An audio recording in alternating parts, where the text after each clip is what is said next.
Hey, are you a business owner, entrepreneur, or professional? If so, we want you to apply to be a featured guest on our show. My name is Adam Torres, and I host the Mission Matters series of podcasts. I've recorded over 3,000 episodes, and we are just getting started. How do you know if you'd be a good guest to be on the show? Well, only one way to find out, and that's to apply, but I'm going to let you in on a little secret. We want guests that have a story to tell, guests with a brand, a product, or a service that can benefit my audience of listeners. If this sounds like you, go to missionmatters.com and click on Be Our Guest to Apply. I'd love to talk to you and get to know more about your story. Again, head on over to missionmatters.com and click on Be Our Guest to Apply. All right, now let's get into the show. Hey, I'd like to welcome you to another episode of the Mission Matters Money Podcast, your source for all things money. My name is Adam Torres. You can follow me on Instagram at AskAdamTorres. Keep up with my book releases, book tour schedule, signings, all that other good stuff. Always love to connect with you there. And as always, if you'd like to apply to become a co-author of one of my upcoming books, just head on over to the website, missionmatters.com, and click on Become an Author to Apply. All right, so I have Austin Peterson on the line and Landon Mance, and they are co-hosts over at Tycoons of SmallBiz podcast, and also they're both financial planners in private practice working with each other. Austin and Landon, hey, first off, welcome to the show. Thank you so much, Adam. Happy to be here. Thanks, Adam. Happy Thanksgiving. Oh, man, happy Turkey Day. I'm excited. So this is going to be a good episode. So you both, neither of you know this, but this is one of my pet peeves. It's when business owners do not plan for succession prior to the actual sale. I have a quick story I will share, but before we get into that, today's topic for everybody listening, the importance of planning for business succession well in advance of the sale. So get that before the sale, not after. So just to get us kicked off, how about I pick on you first, Austin? So why do private business owners need to plan for their inevitable transition out of their business? Yeah, so honestly, Adam, there are many, many reasons, and I'm sure you're aware of what most of them are. But I would say that the first and foremost reason is that it's the largest asset that they hold, likely, right? Mm-hmm. And so you would never tell one of your clients, or any financial planner worth their salt would tell any of their clients to have 80% or more of their portfolio in one stock, right? Even if it's Tesla or Facebook or something that's gone crazy over the last decade, right? You just wouldn't do it. And so it's really about diversifying, but then also making sure that they've planned efficiently for the eventual exit, whatever that exit looks like. So obviously you got to factor in taxes, you got to factor in what you want to have happen to your business after you kind of cross that threshold into the next phase of your life. Yeah, and so this is my story, and you hit the nail on the head. So I remember, for those of you who've been listening to the podcast for a long time, I was in the business for almost 14 years in financial services, and many of those years were as a financial planner, and I specialize in business. I haven't been licensed in many years, nor do I provide those types of services, but I was following up with a client, or it was a potential client at that time, for I think 2 years before the sale of their business. And I call them and at least twice a year, minimum twice a year, sometimes more. And one day the client comes and they finally come to the office and they're like, all right, Adam, I'm ready to work with you. And I'm like, all right, so let's start planning for the sale of the business. So what have you, I'm great and glad, I'm happy we're going to be working together. And he's like, no, I brought you a check. And I'm like, what? I'm like, my heart fell. I'm like, you brought me the check as in you already sold this. So all the things that I've been following up with you about planning and the importance of what we could do in tax and everything else, you brought me the check. And I'm like, I'm grateful for you bringing me the check, but just so you understand, all those things we could have done, you already have the check. It's done. And his eyes got big, and he's like, oh, well, I'm ready now. I'm done with it. I'm done with the phase of my life. But the only point is, and again, it wasn't to pick on him or anything like that, but the only point is that you do need to work with guys like Austin and Landon out there that specialize in this, because if you don't, not only tax-wise, but structuring, I mean, it's just complicated, especially think about most business owners. You build that business for 20 years. That might be the only business you've ever sold. It's ridiculous. You can't just go out there and do it. You do it alone, or do it at the based off of only the advice of possibly the agent or broker that's helping you sell the business, right? That's earning a commission check on that, right? You need a team to make sure that everything's done in your best interest. So Austin, have to ask you, so why do you feel, and again, I'm not trying to put you on, this isn't a loaded question, but why do you feel so few of these owners, just like the individual that I just mentioned, they fail to plan for that eventual transition for the sale of the business?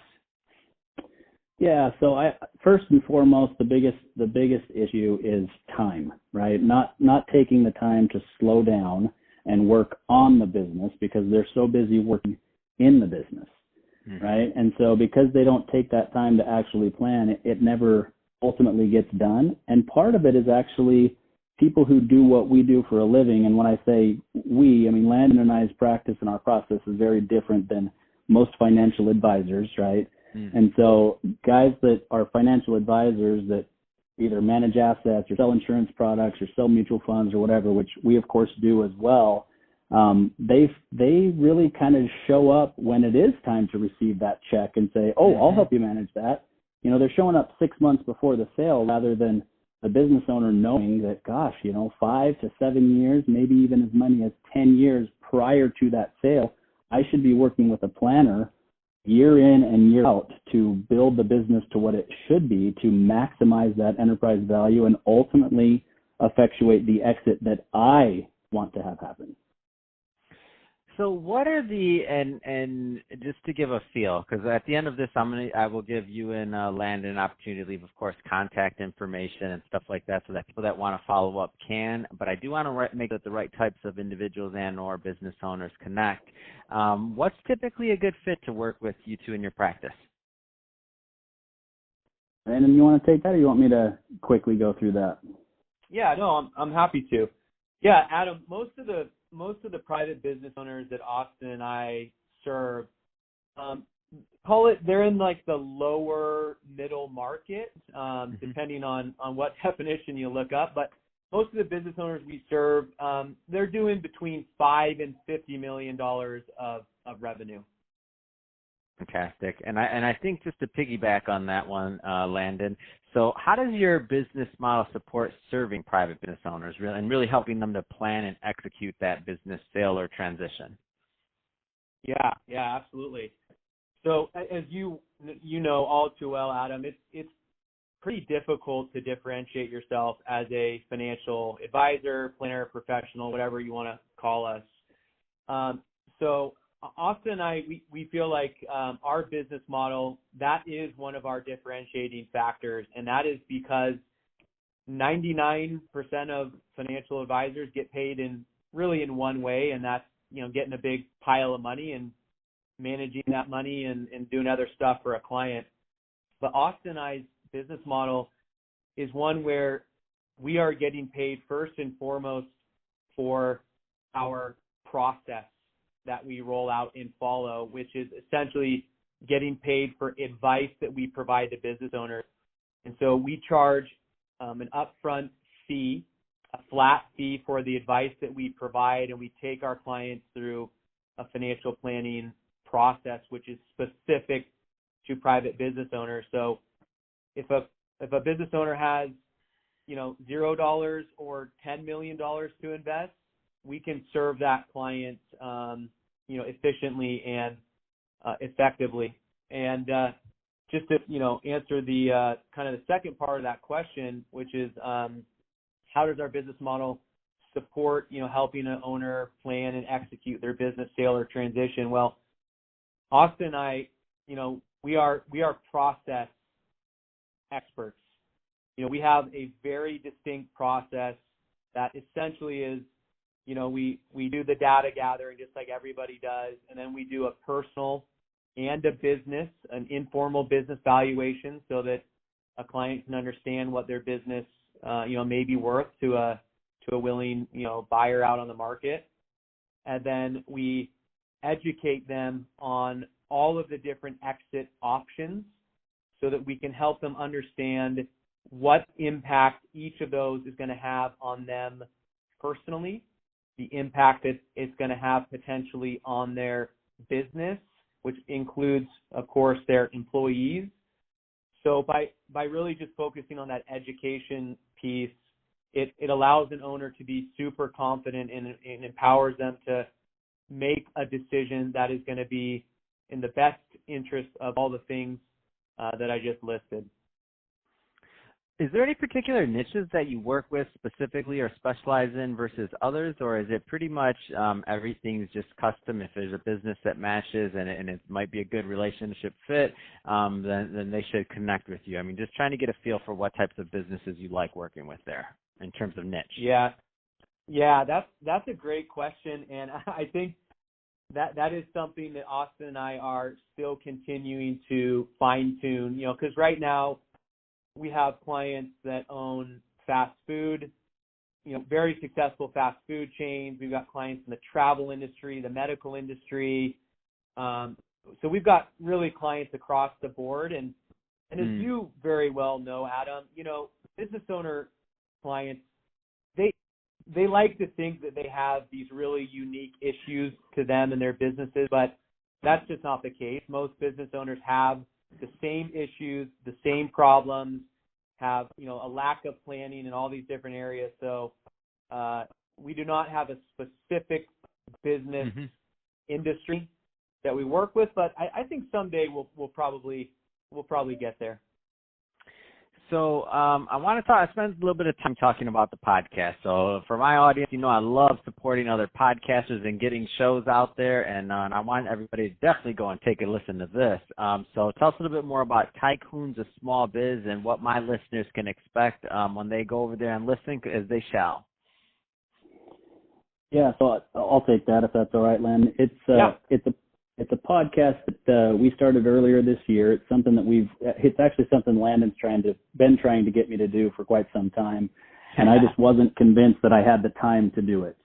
But what we've found is that it's an opportunity for us to highlight small businesses. So it's very similar to the format that you're doing, except that ours is a little bit longer form. So it's 1 hour.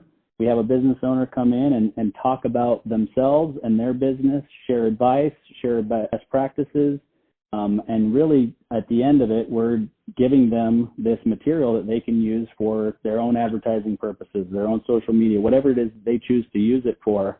But it gives them a platform to get their message out. And it's, we serve small business owners. Our practice is completely focused on serving the small business owner. So it just made sense for us to give business owners this platform to come in and tell their story.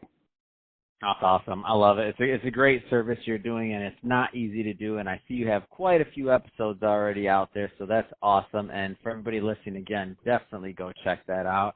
And we have the name of it, of course, in the show notes. But it's really easy to find. So Tycoons of SmallBiz, pretty straightforward there. And I'll say so, Landon, Austin, it's really been a pleasure having both of you on the show. If somebody's listening, they do want to connect because they want to learn more about the podcast, or they want to also they want to connect with the two of you on your financial practice, because they are small business owners and they want to think a little bit more strategically about exit plans, even if they're further down the line. So I know you mentioned that they don't have to be selling their business this year to give you guys a call. What's the best way for them to connect? LinkedIn is the best way to get in contact with both of us. I'm easy to find if you just type in Austin Peterson CFP, and then Landon, same thing, Landon Mance, LandonMance.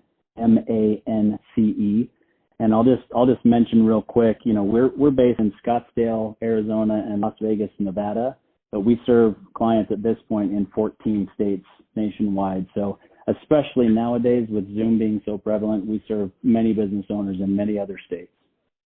Fantastic. Well, Austin, Landon, really appreciate you coming on the show again. It's been great talking to the two of you and learning more about your background and all the great work you're doing to help our small business owners. And to the audience, as always, thank you for tuning in. Hope you got a lot of value out of this. If you're a first-time listener, don't forget, hit that subscribe button. We got a lot of more great guests coming up for you also, and I'd love for you to catch those episodes. If you're watching this on our YouTube channel, Mission Matters Money, definitely give that a subscribe, but more importantly, leave us some comments on that video. Love to keep the conversation going over in the YouTube community. And Austin, Landon, thanks again for coming on the show. It's been awesome. Thanks Adam. Happy Thanksgiving.